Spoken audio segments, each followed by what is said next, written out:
Hey, what's going on? Jake here with Uncommon EDC. Today we're taking a look at the second Christmas themed knife I picked up this year, the Rough Ryder 2023 Merry Christmas Trapper. That's model number RR2608 if you would like to look that up, but I will link it in the description as usual. And like most Rough Ryders, this is going to be a very budget-friendly knife. Regular price is $16.99. As I'm filming this, it's on sale for $14.02, so I don't know how long that sale is going to last, but if you're able to snag it at that price, can save yourself a few bucks.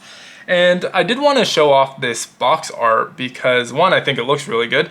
Two, it is very similar to what we're going to see on the covers of the knife, only larger and static, so going to be a lot more readable, I think. So this front side has an image with Santa being pulled in a sleigh full of presents by his reindeer, snowman, and a winter hut. Maybe that is Santa's workshop, not 100% positive, but really nice looking winter scene here. Merry Christmas all over the box. And if we flip over to that back side, a design very similar to the pile side of the knife. And so all of this will make a lot more sense when I get the knife out, why I wanted to show it in that format. But this is our Merry Christmas Trapper for 2023.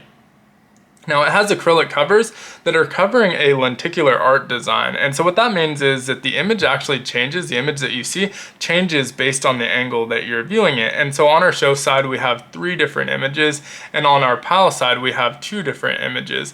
And so I'll do my best to show these on camera. I'm not sure how this is gonna come across on the viewfinder. It looks a little bit difficult to read, but we'll see when we get it fully uploaded. Now, the reason it's so difficult is twofold. One, the camera's viewing it at a straight down angle, so it really wants to view that main image. And as I tilt it away, I'm tilting it away from our field of view. The other reason is the just lighting that I have going on here creates a little bit of a glare. So on our show side, the main image is pretty easy to read. You'll see the reindeer starting to emerge on the left. We have a snowman in the middle, and again, that Santa's workshop on the right-hand side.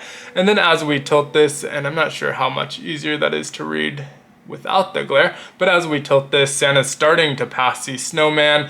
It says ho ho ho right over the sleigh, and the reindeer have already passed that snowman. There is a third image that if you continue tilting, you can see in person, but at this point I'm too far away from the camera, so I'm going to tilt the other way to get that third image. And so this is the third image. You can see the snowman stumbling backwards a little bit, his hat's being blown off. At this point, the sleigh and reindeer have completely passed him, and it now says ho ho ho on the roof of Santa's workshop. So really fun, just cool design. I really love that. It's definitely something that takes me back. You know, you had those on like notebook covers and stuff as a kid, and so definitely takes me back. I love the design of that. Flipping over to the pile side, this one should be easier to read because we only have 2 distinct images here, so not as much of a dramatic angle change to see those. So the main image has Merry Christmas with our snowman on the right hand side, and then as we tilt that, the text gets larger, it changes outline to red, and the snowman starts tipping his cap. So another really, really cool design.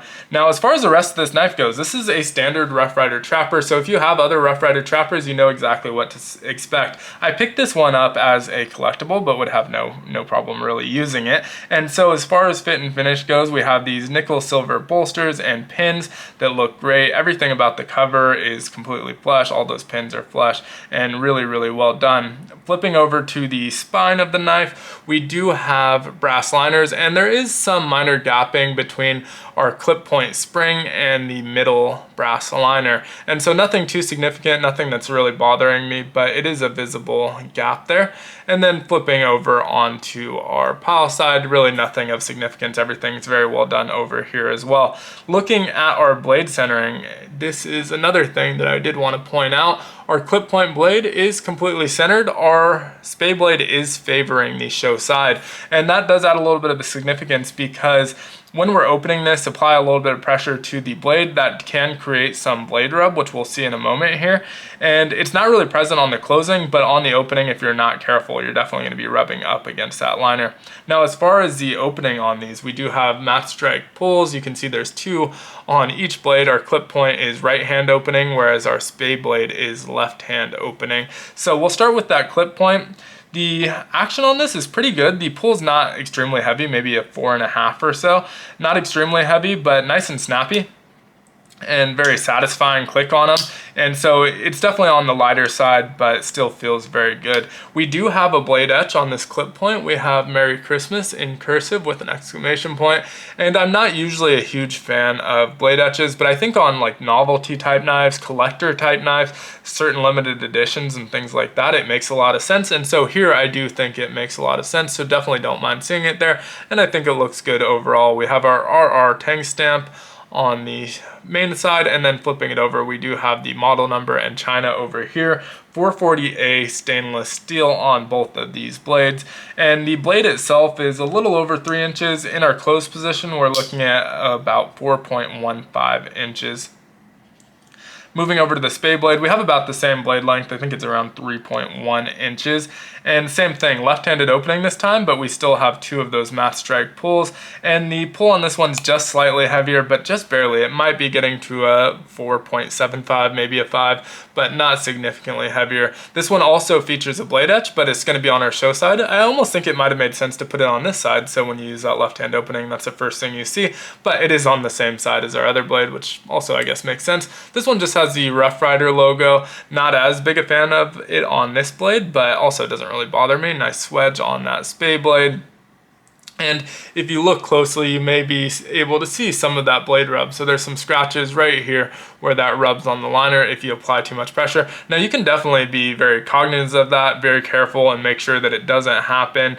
But if I'm not thinking about it, which most of the time I'm not, it is going to create some rub. It doesn't bother me that much on a knife of this price, especially one that's really, I didn't buy to be a user. I bought it as a Christmas collectible. But at that price point, I'm fine with it. If this were a much more expensive knife, I may not be. That may be something I'd return it or exchange it for. But overall, very cool knife, definitely in that Christmas theme. I like it quite a bit, especially at that price point. Would love to hear your thoughts on it down in the comments below though. And if you enjoyed this video, consider liking, subscribing, and hitting the notification button. They all help the channel as well. And as always, I hope you have a great one. Take care.